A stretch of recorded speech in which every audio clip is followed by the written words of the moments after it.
Now, it appears that there is more than meets the eye in the now controversial health equipment supply project. It is the unwillingness of the national government to share sufficient information. It's a new twist to the medical equipment leasing project that the governors termed the project a fraud and a scandal in the making. It's a project that has constantly been in the headlines for all the wrong reasons. In 2019, 5 years into the 7-year medical equipment leasing scheme, a lot more has happened, and the mystery surrounding it continues to outweigh its intended goal. Some counties are ahead of others are really behind. You may find one aspect of healthcare or one sector is doing very well, it has been done very well. And then you go to another place, things are so bad. People who have stayed with their disease for so long, they develop complications, they come when it's very advanced because they could not access the slightest, the lowest level of care and even just a referral facility to where they could get help. Some other places don't have space to put the equipment. You put huge equipment, the room you're supposed to fit cannot even fit that equipment because no one did the groundwork to find out where are we going to fit this equipment when we reach this facility. Capacity building, lack of a needs assessment, and consultation are some of the challenges facing the medical scheme. But these issues are not the only ones failing it. We are not certain whether the actual payments were done in 2014 or 2015, because it appears the contracts were signed in 2015. The budget was done in 2014, but the contracts were signed much later. But the equipment had already been delivered. So there's a discrepancy in terms of the budget. There's a discrepancy in terms of the signing of the contract, and there's a further discrepancy in terms of the initial payment. Procurement is a very difficult one. You can't see it because if it is well organized, it's very difficult to see. So the only time you can see is when you jump the fence and see what has been delivered, and that's where you come into the issue of value for money. Data leaked to African censored from the Integrated Financial Management Information System containing over 25,000 payment transactions between the year 2014 and February 2018 revealed that some of these payments were made before the signing of the contracts between the Ministry of Health and the suppliers. The data also indicates that payments to all the suppliers began in 2015 except for the Philips Medical, which began in 2016. At the time we started this, only Senator Bonnie Alwale and I raised the issue. And I have figures to show that an outright purchase would have cost us something close to 31 billion at the time. So there was a discrepancy of nearly 7 billion shillings at the time of the initial lease. The total amount paid out to the suppliers by February 2018, according to the IFMIS data in our possession, was over 26 billion shillings. Then, in 2018, the initial annual payment by the counties to the EMEA suppliers of 95 million shillings increased to 200 million shillings per county. In public finance management terms, increase and vary any contract beyond 15%. From 95 to 2 million, 200 million is more than 100%. That is already an illegality. It's just mystifying to me why the price would suddenly go up so much, especially considering that our budgets don't increase by a similar amount of money to accommodate that increase. After the 7 contracts were signed in 2015, no further contract has been signed between national government and the contractors. So where did the variation come from?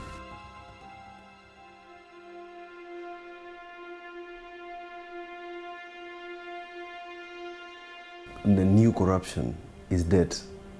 The new corruption in Africa is debts, entering into debts where there are kickbacks involved. So it's official corruption. So is it possible that in these contracts, which are long-term, long leases, which should not be long leases, should be outright purchase, instead of spending 30 billion or 40 billion, give it 40 billion, we have ended up spending 80. And the money that is the difference is money that has gone to wrong hands, has been misappropriated. So what then would be the implications for this kind of variation? there would be no justification at all, but in fact it would be unconstitutional because, you know, our constitution is anchored on very serious ethos of transparency, accountability, yeah, which we must respect. So how do you want somebody to account for something which they really have no control over? If you vary a contract, if you vary the cost of a contract, there must be reasons for the variation, but it will be a document. The documents that tabled at Senate do not have any variation contracts additional to the original 7 contracts. This issue, this matter will most likely unearth very serious legal violations that have been committed by the mandarins of the Ministry of Health and Treasury to the people of Kenya.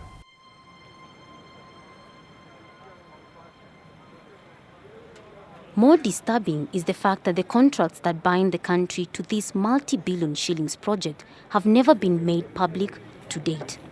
None of the Kenya's 47 governors at the time or any of their staff have reported actually reading the contracts between the Ministry of Health and suppliers. I'm actually shocked.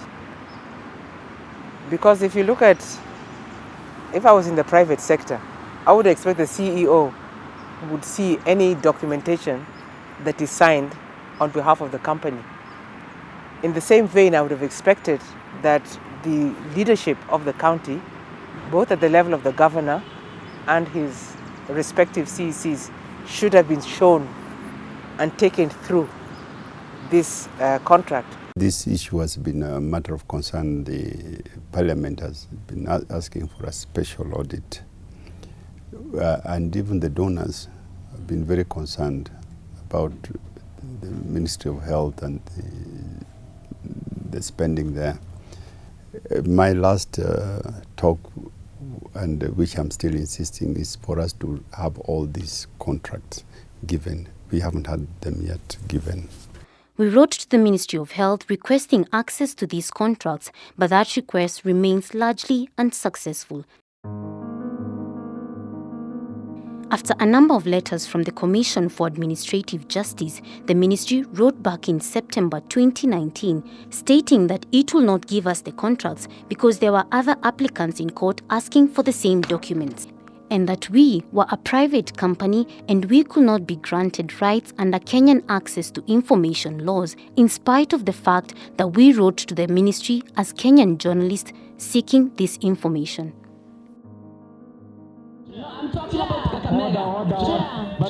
In 2018, senators summoned the Ministry of Health Cabinet Secretary Cecily Kariuki over the EMES project.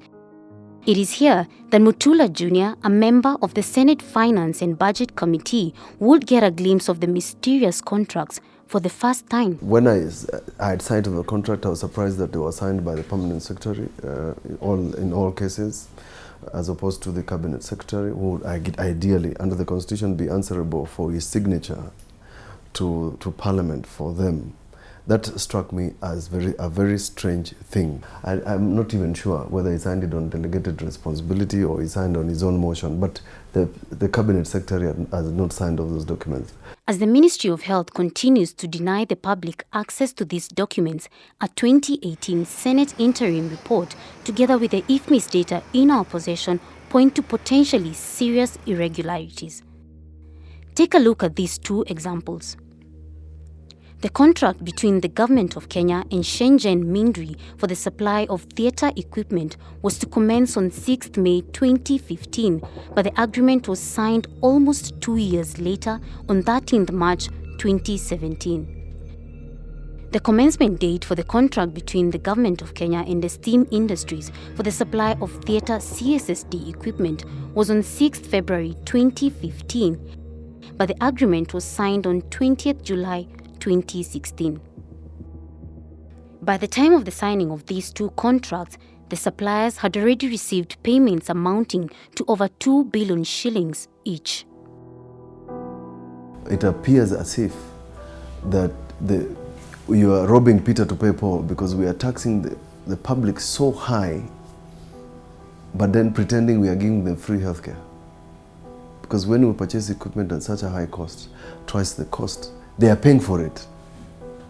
through taxes and other indirect taxes. We are very concerned about some of these issues. And why? Because our debt portfolio is the first charge on our consolidated fund. We are paying debt first, and then the money is then distributed.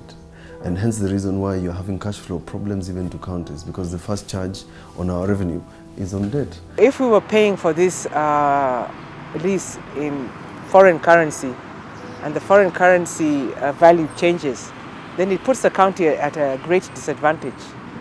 Because if the dollars, something happens between the dollar and the shilling, it means that we are going to be spending a lot more shillings as a county to service that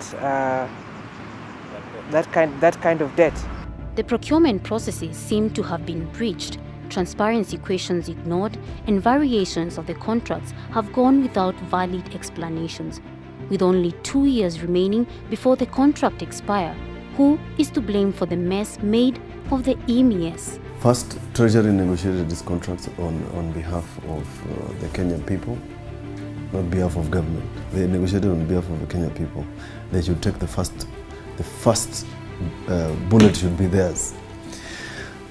And the question of the value for money is also theirs. The Ministry of Health had an additional duty. An additional duty for them was on behalf of national government to consult the counties on terms of the need basis before these contracts were signed, and ascertain and ensure that there was prudence and value to the counties. Lakini hawa watu tunachaguanga wanatupatanga wakati wa kura hadi hapa kwa mlango. Lakini saa hii nimekuwa na sister yangu, naendanga mahali wako siwapati, naenda siwapati. Lakini wakati wa kuomba kura wanakujanga mpaka huko kwa mlango, ama wanakuja mahali fulani tunaitwa. Lakini saa hii niko na mgonjwa kwa nyumba. Hata kwa maofisi zao naenda, naambia siwezi wapata hiyo siku. The government aims to accomplish the highest possible standard of health for all its citizens. But as far as this goal is concerned, even access to these services remains biased. While we are taking pride in some of these things, a lot of Kenyans are going out there to receive healthcare in India and other places. But the common person who doesn't have a plot of land, a parcel of land to sell, doesn't have a car to mortgage, doesn't have a pay slip to get a loan, cannot afford even a logbook to go and get medical health care, is suffering. Kependa nipone mimi niendelee na kazi yangu. Nizange machungwa. Ulikuwa unauza machungwa? Nini kwa kazi unafanya? Lakini mwenye ako na pesa hakuna mahali hawezi enda. Inamtetea, inamsimamia kila kitu. We made 2 interview requests to the Cabinet Secretary in charge of health, Ms. Cicely Kariuki, but she told us that she preferred to answer questions put to her by the Senate, thus giving the public a more direct and comprehensive set of answers regarding the MES. While some progress has been made so far with regard to the MES, the vital issues that were overlooked will continue to cost Kenyans even more.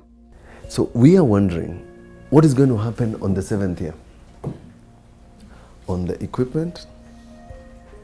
Do we in Makueni, who have set up a trauma facility with MRIs and CT scans, are we going to remove them and return them? Because they are leased according to the contract.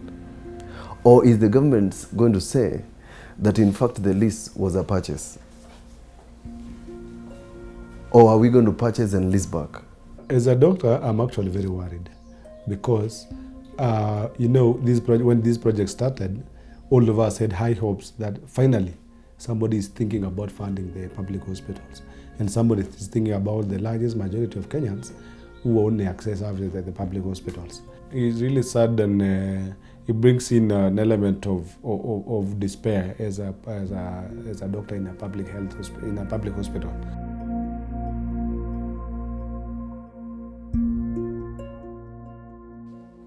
Since we first met, Esther and Gladys have been on a difficult journey from desperation to hope that Esther would finally receive the treatment that she so badly needed. It hasn't always been easy though. In early June, I went to visit Esther at the Kenyatta National Hospital after getting news that her condition hadn't improved. Seeing her didn't give me much hope.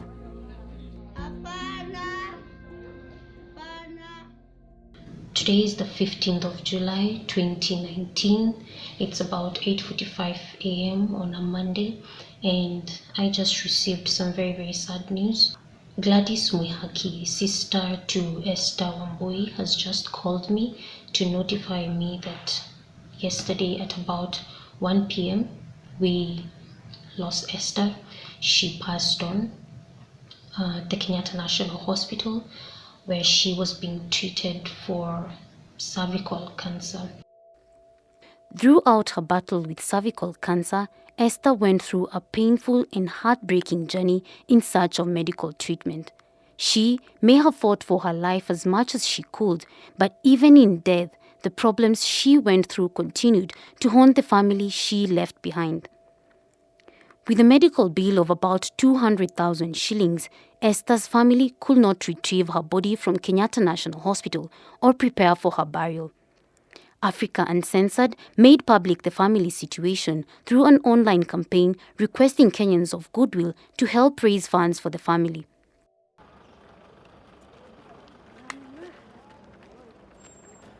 Four weeks later, Esther would finally be laid to rest.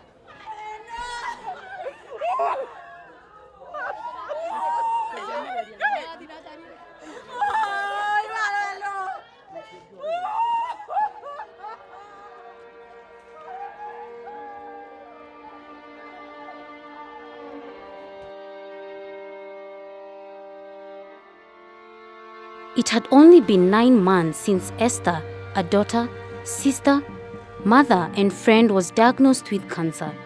She was just 33.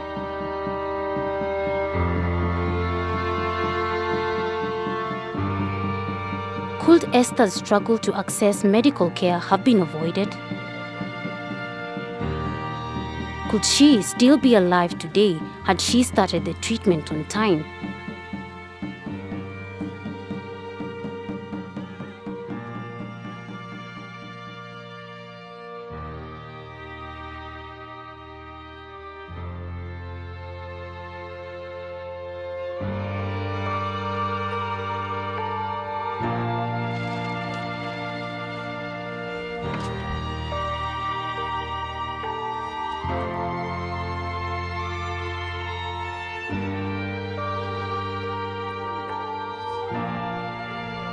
Two kinds of cancer made Esther a victim: the cancer in her body and the cancer that has captured Kenya's healthcare system.